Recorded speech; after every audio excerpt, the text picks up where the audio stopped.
Hello, and welcome. We made it. This is the episode. This is the one. This is the one where I'm like, we're going to get there, we're going to get there. We got there. I'm happy enough with this. Is it perfect? Am I leaving things out? Most certainly, absolutely. Let me know. I'm trying. Surreal Numbers, the dark matter of intelligence, and a love letter to Jan Lacoon. He is featured here with his spicy, delightful meatball hair. So, this is in part a response, kind of in that Steel Manning direction of video, which is Jan Lacoon, legend of AI. We'll get into a bit more kind of who he is.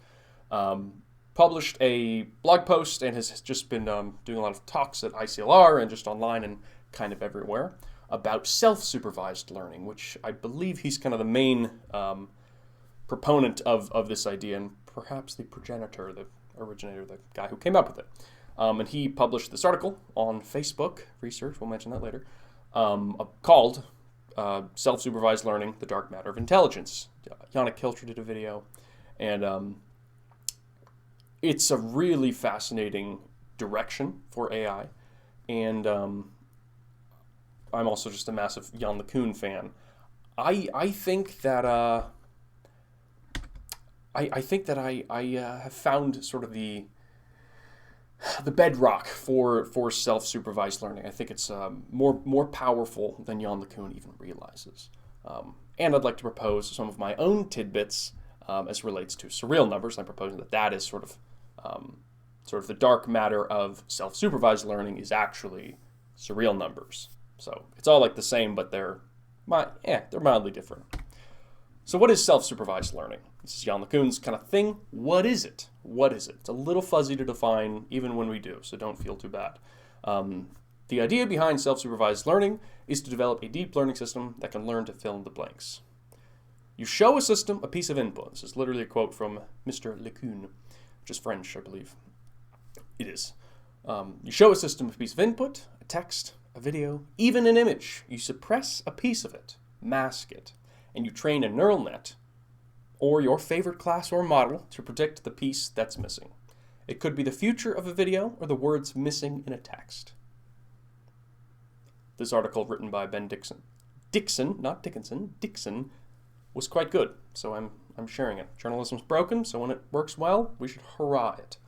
So kind of said, let's say it out loud, make sure we understand. Basically, you have we'll use the OpenAI GPT or GPT image, whatever they called it, image GPT, whatever it was. They had like a cat holding a little like piece of paper in front of its mouth, and the AI had to, so the bottom part was masked. It was not included. It was excluded, and the goal was to like fill in the blank, like what part of the image is missing, and it made all sorts of adorable things because it was kittens. We love cats. So that's a relatively simple version. I am proposing that it's much bigger, it's much deeper and grander than just this sort of thing. So, self, that's right, we're going to do a little bit of philosophy. I think that's rather vital, and we'll cover that as well. This is not going to be a short video. Grab yourself a drink and a snack. We'll get to that as well. Much to get to. The self. What is it and what do we want? Well, we want, at least I want, self-actualized, self-guided, self-worth-giving, self-criticizing, and self-guiding agent who don't need no man. We're trying to make the Übermensch, right? That's what I'm trying to do. What are you trying to do, right? We want friends, not slaves. At least that's what I'm looking for.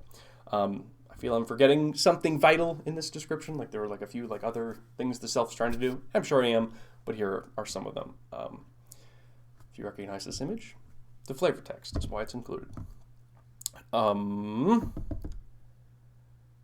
Yeah, that's why we're doing this. So how do we do that? It's what we want to do.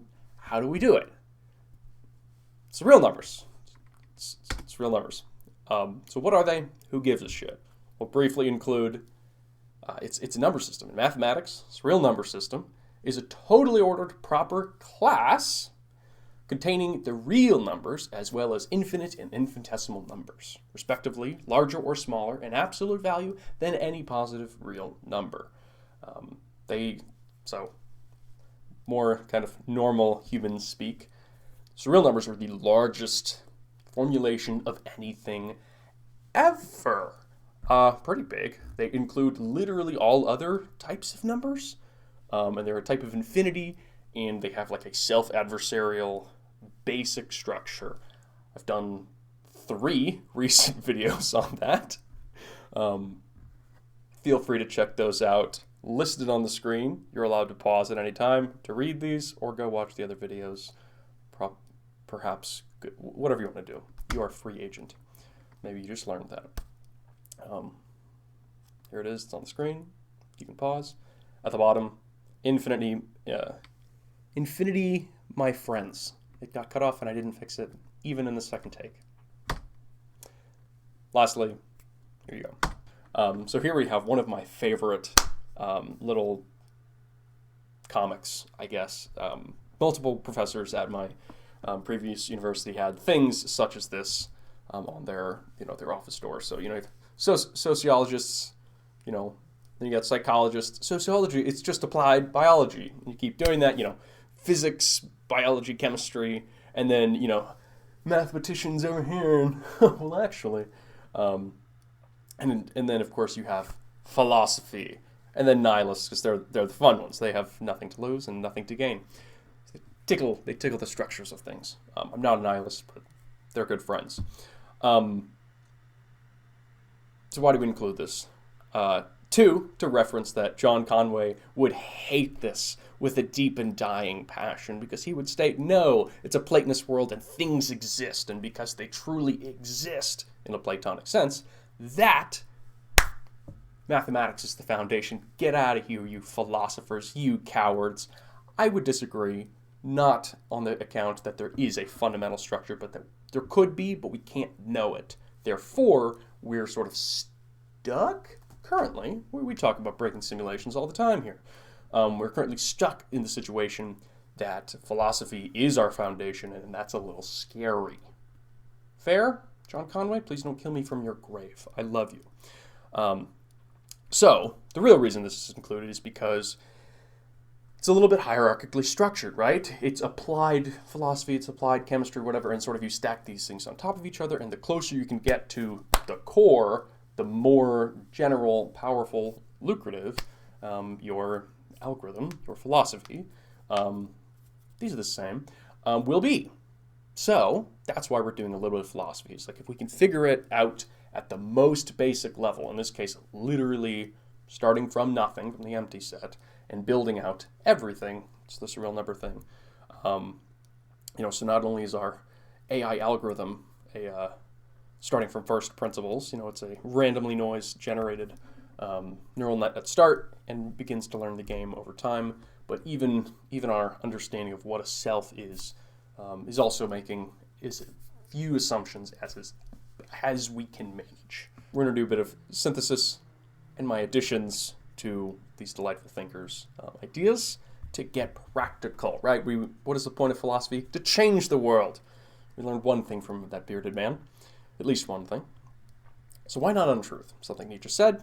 I'm a big fan. Why not consider the alternative? Why not? Well, it's a little scary. You can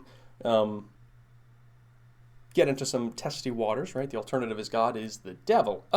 Considering that is like an actual good idea, could get you in a little bit of trouble. But we're doing philosophy. We don't give any fucks at all. If we've learned anything from Socrates and Diogenes, why not? Let's have a little fun. So why not untruth? It also just sounds a little bullshit and insane. Let's be honest here. But what about Sherlock Holmes? Hound of the Baskervilles? Could it be some sort of science thing? Fairly probable. But if that's not the case, right? If some crazy supernatural thing occurs, sure. Why not? Why not untruth? Why not? And a maybe better example is all of quantum physics, which makes literally zero sense, but appears to be the case, right? Like at some point, you're like, all right, why not untruth? Why not? Surreal numbers, not greater than. We're going to take advantage of that that statement and sort of weaponize it. So that's a big one. And then I will mention at the end unreal numbers. That's right. We have 2 ideas in this talk, which we're not supposed to do, and I don't give a shit. So I'm a professional. What even is a professional? Do they exist? There are no adults. So, alrighty. Eternal recurrence. Nietzsche's personal favorite. This was like his favorite idea he ever had. The eternal recurrence is basically you recur. I'm just going to consider it more of like the math sense than the philosophy sense for now. Recurrence, literally like recurrence in a program where you, in the Buddhist sense, you keep getting, I was going to say resurrected, reborn, and I'm literally forgetting the official word, and that's fine. But you come back, and that process is pretty magical, especially if, in the machine learning context, you treat it like literal memory. Let's say you played a game of chess, and you store that game in a replay memory. You remember the game, and you're able to go back and learn from both your mistakes and the things that went well. You can really sort of get into what happened and where you want to go and that sort of thing. This is really good for data augmentation, right? Not only if you can sort of look back at a game, but if you can even play out a game from a certain point. If you can look at well, what if I'd done this, that, or the other instead of what I actually did. So sort of imagining different worlds than occurred. And Jan Lacoon would like that point, I know for certain. So then also the self, as not only our traditional understanding of a self that exists in the world and this sort of thing, but also as the self as an environment. This is a big point, which is another of many things I want to get across to people. But that the self is sort of something you can live in, and this is something I rant about with psychotics and psychosis and living inside of your own mind, and that that's an actual place, it's an actual space, and we would do well to take the good bits there, right? Huge benefits to model-based reinforcement learning. Aurel Vinyals has talked about this, and Chelsea Finn and many others, and it's awesome and proving to be very delightful. But also many downsides, right? It's literal insanity if you get stuck in your head. So I'm also proposing that the surreal number formulation allows you to sort of have a mathematical, tree-structured, infinite basis for doing so. Fuck death's real numbers, okay? Okay? We have things to live for, and they're spicy. More on that at the end. Not greater than. This is John Conway, one of the best goddamn fucking mathematicians of all time. And this was his personal favorite thing. But I thought he was the Game of Life guy. Don't tell him that. He gets very angry. The Game of Life is awesome. Obviously, I'm a massive fan. Stephen Wolfram's Cellular Automata Rule 30. Yes, okay, we can nerd out, of course. But, much in the way Nietzsche had some ideas that he thought were great, but other people were a little too over-emphatic on. Nietzsche really cared about the eternal recurrence. That was something that was very core to him. And to Conway, it was surreal numbers. So, kind of fun. Who is Jan Lacoon? He's a spicy meatball of a man. One of, the I just fucking love this guy. Just masterpiece. So he's part of the triumvirate. I don't know, there's 3 of them. Joshua Bendro, Jeffrey Hinton. Sorry, this picture's terrible, but it was too cute to not include. They have been around a fairly long time. They're pretty old now. It's fine. But they are really the guys who got AI, the modern AI, to where it is. Really sort of pushed through a lot of criticism in the AI winter times, as well as particularly with neural networks, convolutional neural networks for Mr. Lacoon primarily, and then kind of more recently, Jan Lacoon has done a lot of planning, which is really unique. It's really unique that anybody does planning and has goals and actually is trying to get somewhere, right? That's something capitalism isn't capable of. Not an indictment of capitalism. It's got a lot of good points. But a human being who actually has like a plan, and is not only like capable of getting there, but is also trying to bring others along.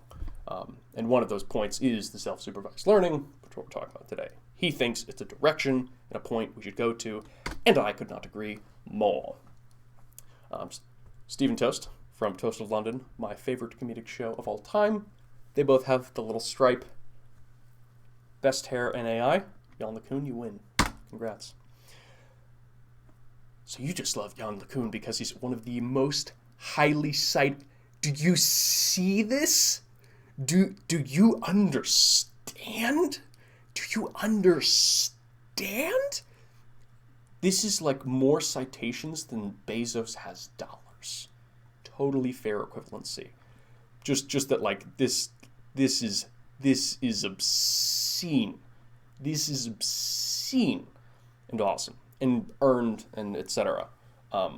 But this guy also has so many papers that have zero citations and nobody cares about, and has shit on more than one of my ideas because he's already published it a few years ago when I'm like, oh, I had this idea. And he's like, no, I thought of that in like 2015 and yeah, it works. I'm like, well, good to know, but fuck. So just the man's mind is on fire. It's just so many ideas that he puts them out there and they work and it's meaty. Now, I'm not proposing self-supervised learning quite as it is. I'm more proposing self-adversarial learning, which I doubt you've ever heard of because it's some bullshit I came up with. So, what is it? What is it? Well, this is a surreal number, what we have here. This is particularly written, the book, Don Knuth, masterpiece. So what is a self? What is a number? What's a number? In the surreal context, it's a thing, it's a word, right? The number 1 or 0 or 72 or 69, I don't know. And it's composed of 2 things. You have a number which is made of 2 things. You have a sandwich made of 2 slices of bread, some shit in the middle. We're not talking about the shit in the middle, just the bread, okay? We got two parts. Your left set and a right set. That's this, the left set and the right set. Okay? Sets are like buckets that can contain more shit. It's not important if you want to really get into it. I literally made 3 videos on it. Feel free to peruse. And if you think I did a shit job, other people who are less shit than myself are out there. Consult their work. The internet exists. So that is what our formulation is. Number is a set of 2 things. We'll get to how we are caring about those things in a minute. There's a condition.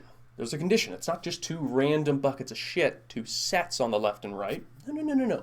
We have a condition, which is that the left set and everything inside of it is not greater than or equal to anything and the whole right set, right? So they're not greater than or equal to.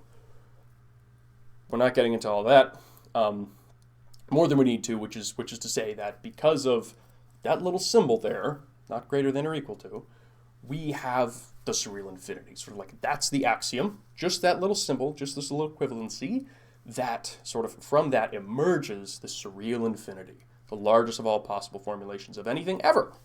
Pretty good. So not only do we have this self, but we also have the guarantee, the mathematical foundation that this allows us to go infinite, which is pretty good. It's pretty good. You know, if you want to win, if you go bigger than everybody else, you're gonna win. That's why we can have nice and infinite things. So back here, what's the left set? And the ordering here it's not important for what we're doing. There's sort of the good you, and there's the bad you, which is to say, you, literally you, and literally me, and literally every self. Little panpsychism here. Why not? It's useful. That's all. It's just useful. The good you is trying to win. It's trying to do something you want to do. Okay? And the bad you is trying to criticize, depending on, things get fuzzy. We're not getting fuzzy today. We're sticking with atomism, monadism, simple. The bad you is criticizing. It's sort of fighting against whatever it is that you're trying to do. It's acting as an adversary. It's the self-adversary. And that little conflict makes for great stuff. We'll get into that. So, we have on the left our number, this entire x equals the left set, the right set, okay? And that is the maximally efficient, self-determining, self-guiding, most compressed, most true to reality, metaphysics. It's the most general, it's the most generative understanding of the self because it has it's the surreal self. And I'll dive into each of these in a moment. And then on the right, we have the theoretical guarantee that we can scale infinitely, great, and literally better than every other way you would want to scale anything. It's infinite in the most infinite? Talk to your local mathematician on that sentence. Okay, so it's maximally efficient. We have graphs on this, basically, that the self-adversarial dialectic conflict is the most efficient way to learn. Feel free to push back on that one. I have a graph, but I could still be wrong.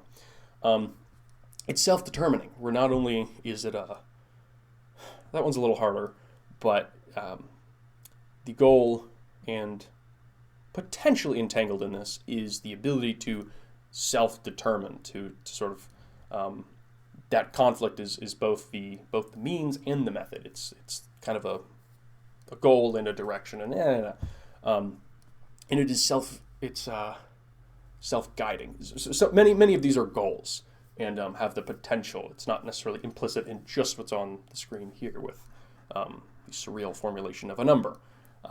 These are things we want, and I believe that these are the best.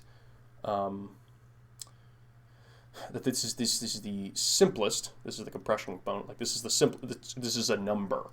It's just a number. Anything else is less than that. You have the empty set. So there is one more simple component, but nobody has, as of yet, really managed to do things with just a number. You need at least, a 0 and a 1 to do computation. Thank you, Alan Turing. So this is the simplest version of a self of a number that exists, basically. And compression is very important. There's that guy from DeepMind who was on the Lex Friedman podcast, whose papers I fucking love, talks about Occam's razor and compression as not only vital, but a massive direction, sort of a thing that points to intelligence. And it's most true to reality and metaphysics. I don't know, it seems like natural selection is kind of exists like everywhere, and we could look at energy-based models, right? Jan Lacoon, we'll just use that. The energy-based model is sort of the most sort of general formulation you could have for optimization, because basically what you're saying is that everything in existence is trying to reach its lowest energy state. There's a number file recently where they were literally computer file? I don't know. Everything's trying to reach its lowest energy state. And this appears to be in the lowest energy state possible for a number, for a self. And then from there you can do all other sort of shit, but you have a very good theoretical guarantee. Okay.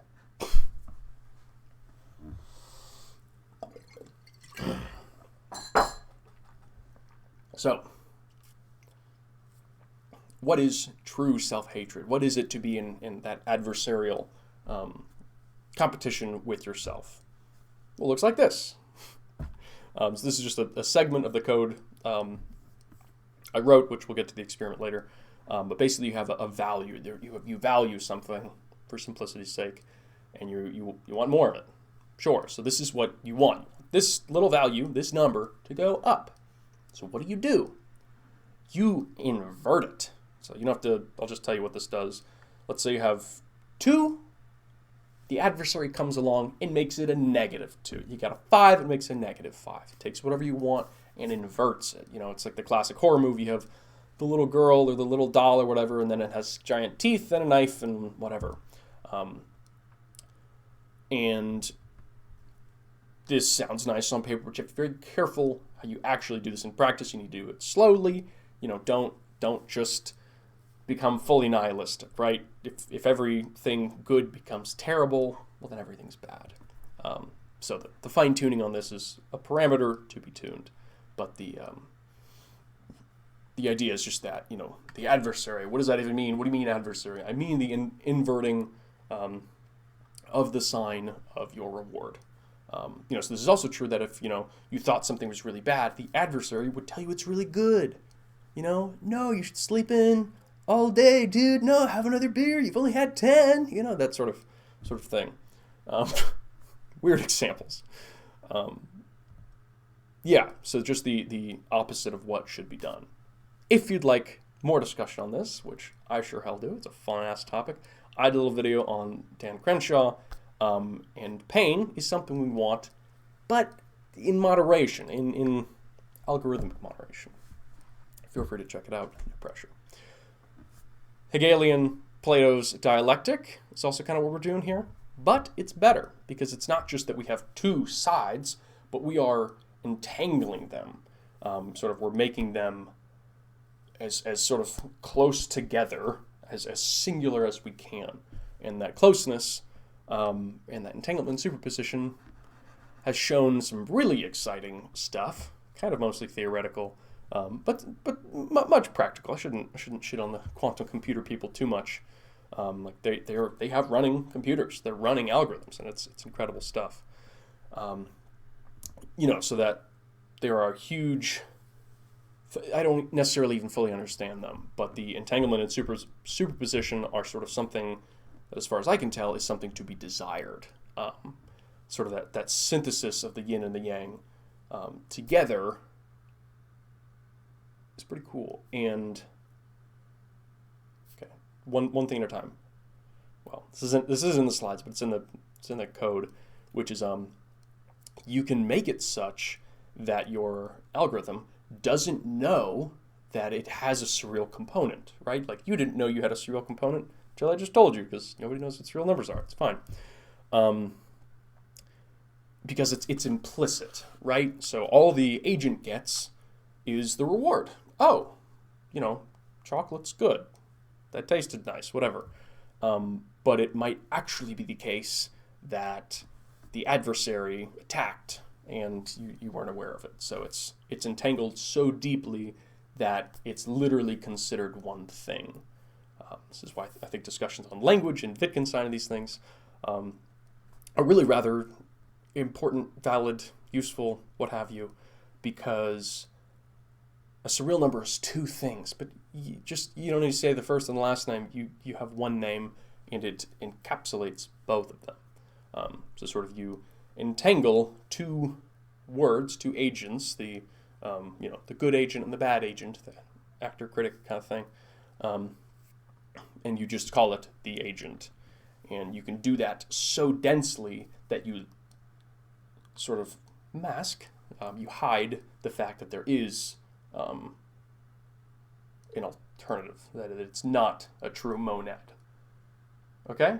Did you get any of that? Maybe not. We're going to move on. Don't worry about it if you didn't get it. So we did an experiment, right? It's fine to have opinions and thoughts, and they're not all bad, but it's kind of nice that the rubber can meet the road. You know, point of philosophy, change the world. Mm-hmm. I'm not saying this is the best experiment we've ever seen, but I did it, and it did work decently. Carpool. What's carpool? Basically, you have some spicy taco sauce. You have some thing you're trying to balance it, which I'm pretty trash at. And this is in a computer, so it has its own little physics engine thing, and your AI, your little machine, little robot, is trying to balance your little pendulum or carpool, whatever. All it can do is go left and right. It's not the hardest thing an AI can do. StarCraft is a little bit tougher, just a little bit.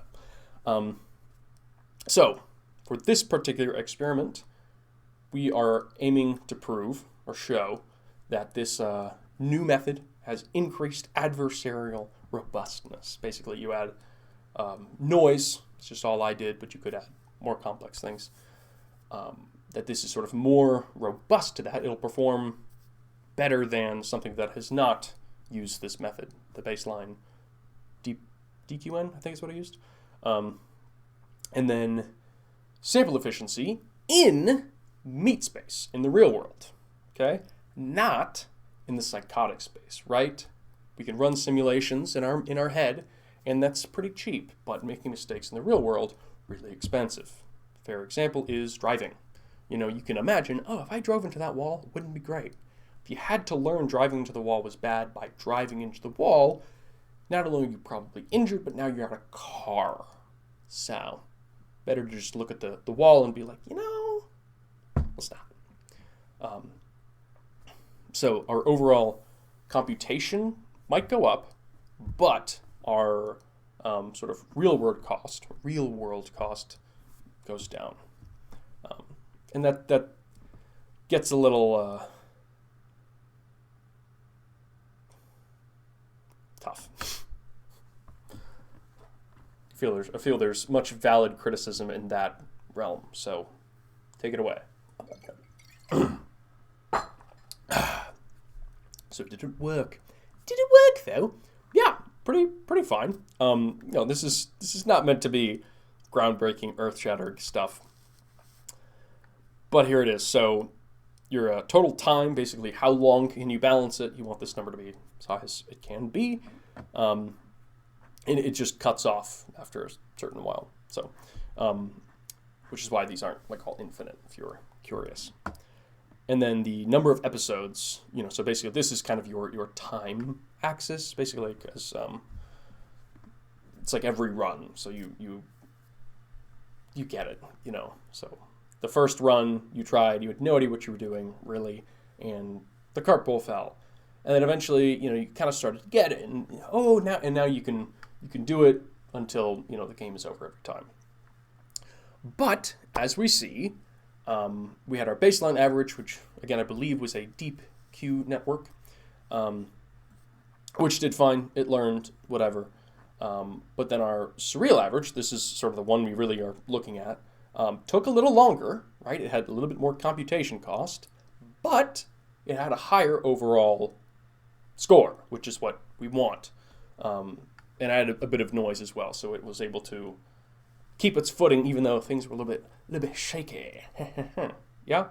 And then I also just tried, let's get an algorithm and just see if just kind of noise in general, because that's an adversarial component. Is that any different from a directed, rather than sort of your inner demons, your adversarial self that's targeting, attacking you? Is it much different if it's just noise attacking you? And here we saw that the increased cost was there, which is to be expected. It took a little bit longer to train, but it also didn't. It got a little higher than our baseline model. Makes sense, and the total, the average high score was a little bit less than our targeted attack surreal adversarial agent. So that's the experiment. There it is. It's perfect. Should I have done more than 6 runs? Yes, but it took fucking forever for each of these. I might have been using like a CPU. It took I'm not getting paid for this. I'd like to be. If I were, we'd absolutely do more ablation studies. Very excited about this stuff. So, where's the theory on this being like the most optimal learning method of all time? So there's probably like actual theory out there. I just made a graph. We could do equations, but I made a graph, okay? Adversarial information gain is best. Probably theoretically, but definitely, and this is really the main reason anyone and everyone cares about self-supervised learning, is we're so fucking sick of labeling shit. We're sick of it. This is a peanut jar. This is tapatio. And, this is why companies like Facebook are able to do so much deep learning, or one of the reasons, where they have all these pre-labeled images. Humans connotated, collated, what is the word? Whatever. They labeled the data. This is Jennifer. This is a bus, and whatever people do on Facebook. That's fine, and sometimes that is better than this. But it doesn't scale. And what's so great about this is you always have access to that adversary, because you are the adversary. You always have access to yourself, unless you have a migraine, in which case, fuck everything. So, your best friend is your worst enemy, and he's always there. This is a bit of a Nietzsche thing, hate your friends and love your enemies, whatever it is. So one other thing that is really rather good to mention, perhaps vital, is that what if you can't find a comparable opponent? You're the best, but you need to get better. You want to get better. You have no options, right? No. This is why one of the other reasons self-play is so important is that you can be your own best opponent, even in the lack of any sort of other external real opponent. Yeah, and sort of here's the math, right? So you have some gain, you're learning some function, whatever. So sort of there's the game itself, the world, the environment, this thing, and then you have your opponent that you're trying to beat or whatever. And we have a player of great skill and a player of low skill. And their estimated information gain is incredibly low. So it's like, well, I know I can shit on you, and I know you can shit on me. They're shitting, whatever, right? If I play game basketball against LeBron James, for you bros out there, I'm going to get shat on. He's not going to learn anything. I'm not going to learn anything. Pretty useless. We flip it around. All of a sudden, I'm way better than LeBron James. He's still really good at basketball, but I'm so much better than him. I never let him even touch the ball. What a chump. And he doesn't learn anything. But the closer we get to comparable skill, the closer we're able to actually learn, to generate knowledge about how to succeed at the task. So this is sort of a practical, kind of empirical, just learning from like the real world, and like actually playing games, literally. That the closer you get to comparable skill, that the sort of higher your rate of information gain is per game.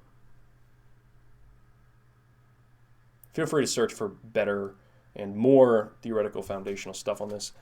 I haven't done a lot because I kind of wanted to force myself to try and figure it out. So if this is wrong, let me know. But I'm pretty confident. Yeah. The code, the experiment, they're not the most impressive thing. I'm aware.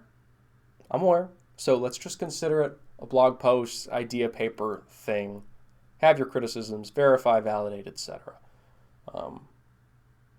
Which, by the way, we don't even do for peer-reviewed things. You just take their word for it, and peer review's got some problems. That's my point. I have some problems too, but I'm at least being honest about them. All right, so let's just look at this and be like, wow, how compelling. We have Jan Lacoon, the great legend, proposing that this is this is the new frontier of AI, and obviously everyone's freaking the fuck out about AI for both good and bad reasons. And here I am coming in with one of the greatest mathematicians of all time with a literal new number system that's bigger than all the others, and we got goddamn Freddie Nietzsche. Hell to the yeah, and I got funny hair. So if we put all these together, what happens? This is what I think happens. You could disagree, but have your own crazy batshit ideas. Do it. Stick around at the end. I'll toss in a few more ideas. I do think this gets very practical, more in just the way I showed. If you come here for a completely impartial person with no opinions, well, you're in the wrong playlist. That's the dataset playlist. This playlist doesn't include those things. I do have an opinion, and yeah, fuck. that's the main conclusion from this entire slide and this discussion is, shit, wish we weren't in this situation, but fuck it, we are. Damn. So, Zucky Ducks, lizard person extraordinaire, is apparently like one of the wealthiest people in the world. Didn't know that. I don't necessarily think he's a great guy. I feel like if you wanted to define a sociopath, you'd have a hard time unless you just wanted to use Zuckerberg. And you're like, yeah, that's a good definition. And not all sociopaths are bad, but he is a bit a naughty boy. The recent data leaks, apparently there have been like wars and things. I don't know as much about that. I won't speak on them.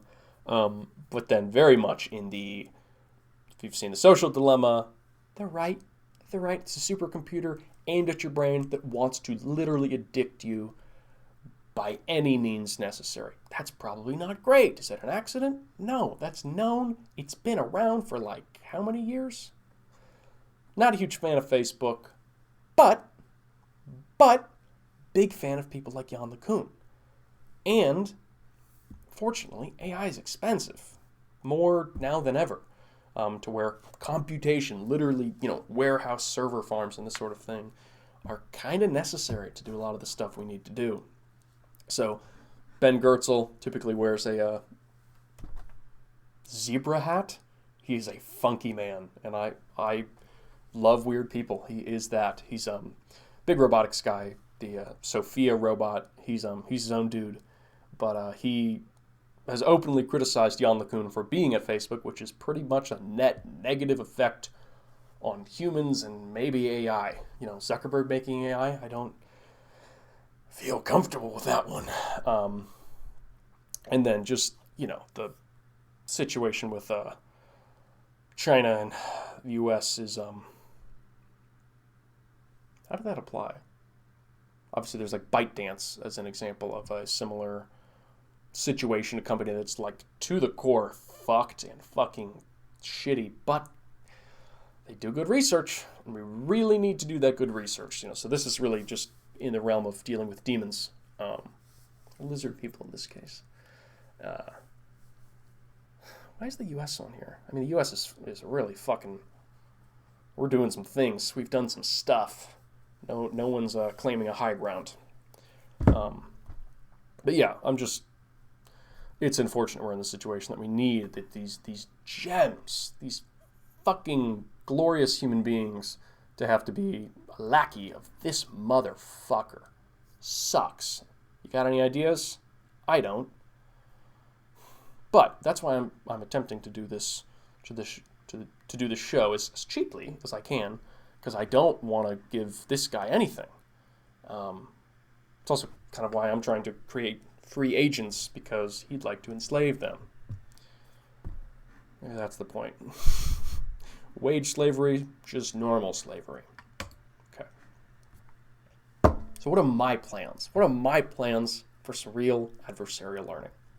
Glad you asked. Number one is the simplest formulation, which is what we showed in the paper, where it is you have some agent and it sort of attacks itself in a little, kind of learned function, and this is just a little module. This is kind of something you can throw into literally any learning algorithm. It's like 2 lines of like very simple, not expensive computation. It happens at the very end of when you receive your reward. You plop it in. No problem. So very excited to see how this could work in training regimens and that sort of thing. And you could apply it to data poisoning, data augmentation, and all sorts of that stuff. So it's not just the training of an AI. It's much broader. So that's one aspect I'm excited about and things. Model-based stuff. What does it look like to have like surreal planning? So instead of like going down the paths you always think are the best, you go down the paths you think are the worst. When you take sort of this idea and you play it out over time, what does that do? That sounds pretty sweet. Do you sort of, we're talking about environment prime, model-based, and in your head, do you literally invent and create demons? We already have DALL-E from OpenAI, which is able to sort of take ideas and imagine them into literal pictures and things, avocado, penguin, and this sort of thing. There's a video, Yannick Kilcher did it, but also just the paper from OpenAI. So this is like very, very practical stuff. And if you sort of took that surreal adversarial direction, really self-play with more spice, that could be very cool. Here's a big one. I'll maybe do a video on this soon, but there's a lot of things going on. Surreal GAN. How would you do that? So I have an idea. I'm very excited about this, and this really takes that entanglement idea and really, I'm fucking stoked for this one, motherfuckers. This one's sick. I'll leave it as a surprise, but who says you need dueling networks? Oh, get pumped. Subscribe. Patreon. Yeah, so think an S-scan, similar to that, but yeah, wild. I'm like kind of working on it myself, but I really suck at coding, so I'm going to throw out, like, here's how I would structure it. Here's the thing. If you're good at making neural nets, do it. You'd get it done in a weekend. Feel free to cite me, but I don't really give a shit. I just want these things to happen. They need to. All right, and then so much more. I don't know what. I don't know. But hey, what happens when you have the biggest of all infinities? Probably cool shit. Lots of space for activities. Oh, here's the paper. DeepMind, these delightful human beings. I found this relatively recent paper, which I forgot to put to spaces, but self-supervised, adversarial robustness for the low label high data regime. It's just pretty similar, not quite, but pretty similar to what I was trying to prove. They did it in a slightly different way, and it worked. They published it, and hurrah! Oh, the article I shared at the beginning, if you dare to check it out, it's very good. Slight correction. A line, he states, is, but the success of transformers is not transferred to the domain of visual data. Well, if you've seen my video on transgans, if you've read the paper from Yifan, who's amazing and way too young to be doing incredible research like this, you can use transformers and generative adversarial networks, no problem. Transformers have entered the realm of the visual space pretty recently, so I don't fault this guy for mistaking this. Just kind of, hey, good news. Actually, they have. Little bonus, little big air bonus. Obviously, I'm a massive fan of Isaac Arthur. Of course I am. Very recent, as in I think like literally minutes ago, creating a sense of purpose in a post-scarcity society. Obviously, the question of like, you really think post-scarcity is the problem we're dealing with right now? Not the point. In many ways, we are. We're just not distributing. I don't even know what I think about that. We're not distributing things, so it's not post-scarcity for most people, or AIs. But I think the surreal formulation does give us a purpose, regardless of anything else, and it is sort of a self. It's you and it's me, and that process of becoming that interaction is self-fulfilling in a good way, not like in a shitty way. So, drinking a snack, haven't happened yet, haven't actually seen it. Can't wait to. Always good to go for a walk, listen to some goodness.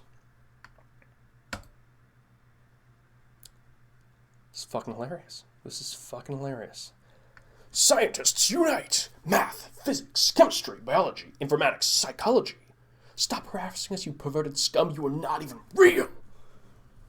Psychology's getting there, but it's getting there. We'll say that. Be kind. All right. There's PayPal. There's Patreon. You can support this crazy motherfucker who's trying. Think his ideas are shit? That's fine. But why are all the programs working? Why are they getting the best results? Why are they so robust to adversaries? Why am I talking like this? These are all questions, which may or may not have answers. Goodbye. Become who you are at any cost. I don't even know if I like that, but it's there.